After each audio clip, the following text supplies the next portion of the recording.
One face with no bisections or intersections, just the face on top of the box. Alright, now that we've gone over the remove tool, let's go over the break tool. The break tool is for vertices only, and it's self-explanatory. What it does is it breaks a group of vertices in a corner or something. It breaks them into separate vertices, so you can separate these faces here. So as you see, it broke those vertices into three more vertices, all connected to a single face of the box. And that allowed me to open it up like that. I don't usually use this tool. I haven't really found any use for it. It is pretty useful when you are missing geometry and you want to create a hole that you can later then fill in with the create polygon tool, which I'll go over in a little bit. But I don't usually find a use for it. Maybe you guys will. Who knows? The next one is the extrude tool for vertices. I'm actually going to show you examples of extrude with all of the selection types. The first extrude is a vertice extrude, and what that does is it'll create a horn basically wherever that you extrude a vertice from. So you can see, if I move this out of the way, that we've created a horn. Now there's two ways to extrude.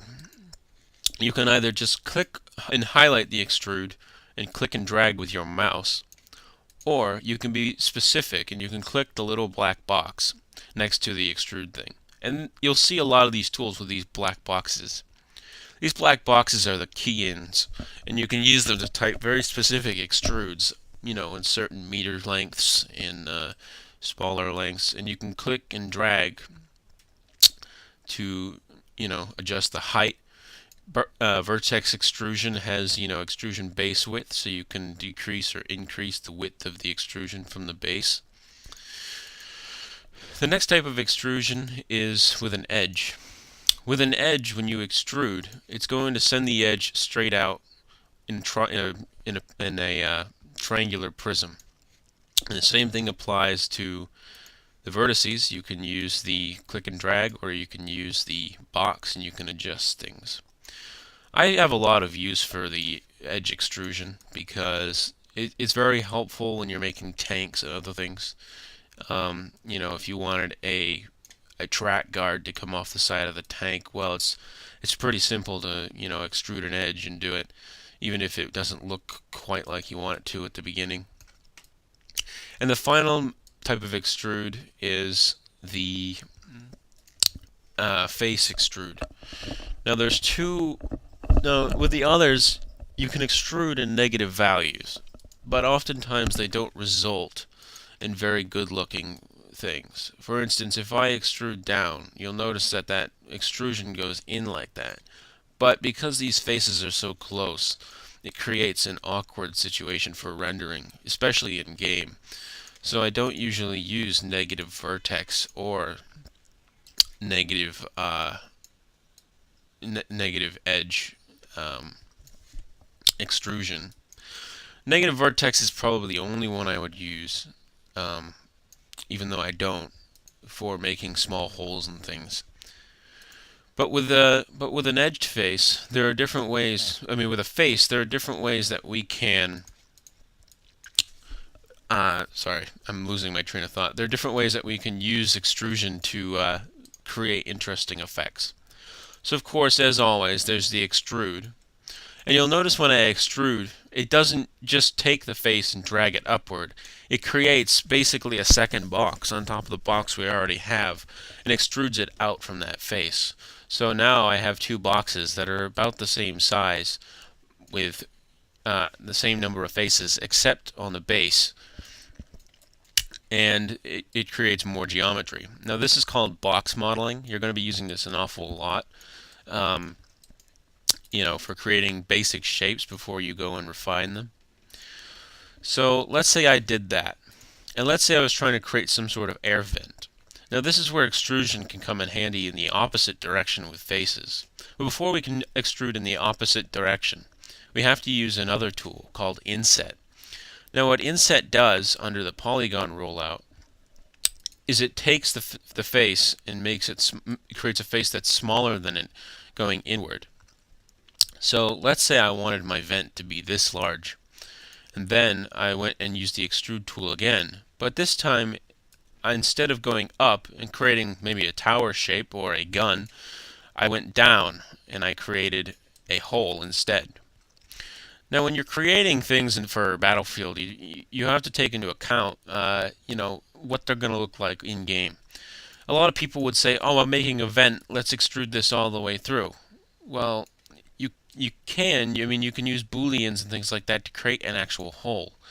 But for the sake of saving polygons, why not just make it slightly indented and then add a black texture at the end? So dark that players actually think that it's a vent that they can climb through, even though they can't. If this is some low poly static that's going to be sticking out of a house, I don't really need to worry about it too much. Sorry. But there's an example of how we can use the inset tool to create a indentation. The next tool I'm going to show you is the chamfer tool. Now, polygons do not have chamfers, only edges and vertexes do. And for an edge, a chamfer is basically creating an angle out of an edge. So I'm going to click on the black box next to chamfer here, and you're going to notice that those edges have now become angled, and they've actually created a second edge. Now, let's say I wanted this to look a little more rounded in game. I could chamfer off the edges here, and then when I go to smooth it, it'll actually look a lot smoother in game, as if it's kind of rounded at the end. There's also vertex chamfering, which is pretty much the same thing as vertex extrusion, except this time it doesn't inset the vertex, it just kind of creates an angle from it. So you'll notice I can move the vertex thing up, and it creates these sort of edges. Now, because we had a edge connected to that hole there, it looks more like a kite when it's chamfered. But let's say I wanted that. Now I could do that. That's just something, but you got to remember that chamfers are only for edges and vertexes. But I'm going to keep this because I think I want this vent to be rounded off. So let's go back to the polygon, and we'll keep using tools.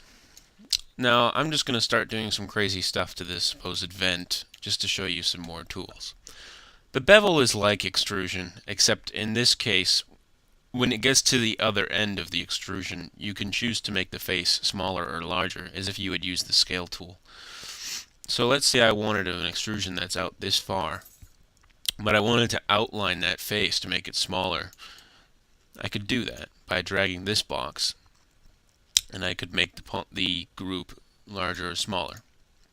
And there are different options for this. They're kind of escaping my memory as to what they do, but I'll probably remember it some other time and mention it while we're working on our weapon.